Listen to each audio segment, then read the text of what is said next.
Hi, I'm Patu from freefincal. Let's say you have a lump sum in your hands and you want to invest it in one fund. What fund would that be? So this is a question that I was asked by a reader a few days ago, and he wants to be anonymous, so I'm not going to say his name. So I thought about this, and this is something uh, in line with what I have been looking at. From time to time, what I do is I look at the volatility of funds over the past 1 year, 2 years, and so on. And I had made a comment in Asan Ideas of Wealth that I'm rethinking whether I should get rid of quantum long term or hold on to it because it has got one of the best volatility. I mean, it's got the lowest volatility consistently over the last few years and so on, in spite of not beating Sensex or its new benchmark BSE 200 and so on. In spite of that, because of its low volatility, whether it makes sense for me to hold on to it is a question that I'm pondering with. I'm not made a decision on it, but I probably will in the next few days. So what I've done is to pick up 6 funds. Actually, only 5 because the first option will be Nifty. The simplest option without worrying about anything else is to invest in the index. Just pick a Nifty fund or a Sensex fund and just put your money in it. Low index fund, not ETF, low expense ratio index fund with a low tracking error. Both need not be the same. I mean, low expense ratio need not lead to low tracking error. You have to be careful on that. You have to check that, and that's what I would. That's be the simplest option. And I'm going to consider a person who is very very risk averse. I mean, they don't want too much risk. If a person wants to take on risk and then has a lump sum, then they can choose whatever they want. They can go and put their money in a micro cap fund and cribs 3 months later and so on. That's a different matter. But I'm not talking about that. I'm talking about a person who wants to avoid risk. And by saying that the best option is Nifty fund, the risk that you are avoiding there is fund manager risk.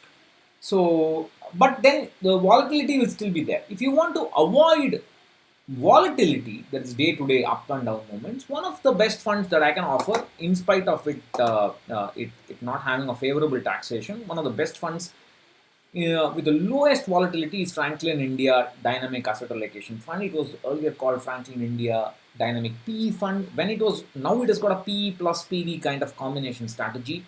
I had made a video on this. I mean, I think a video and as well as an article on this. I had shown that it gives you close to Nifty returns, not exactly Nifty, close to Nifty returns at almost 50% low risk, and that's I think it's got a wonderful low volatility track record. Don't worry about the taxation. Forget the taxation. You can't have everything in life. If you want low risk, then forget the forgo the poor debt fund like taxation. This would be a decent pick for the long term if you want to invest a lot. And other categories would be ICICI Blue Chip. Although I have been fairly skeptical of it in the past, it has got an excellent track record in terms of beating the Nifty or Sensex and so on. It should give you reasonable downside protection, although it may not. It doesn't have. I think in the last 3 years or so, it has not done too well. Sure, it has. I mean, it doesn't fall down too much. Of course, size can be a problem, but I don't think for large caps it's not such a big problem. I think so. So that's one option you can have. But you must be, I mean, aware of the pros and cons. That's one. ICICI Balanced Advantage is an option that you can consider. It's got low risk. Um, you can consider that in the balance advantage category. ICICI multi-asset is one more option in the multi-asset category, but it's slightly more volatile than the balanced advantage. Quantum long-term equity can be considered. I just said ICICI balanced advantage. Quantum long-term equity can be considered in spite of its bad performance because the volatility is low. So I mean it has not gone down uh, south. I mean, you can see that, for example, if I click on the 5 years, hopefully the five there, you can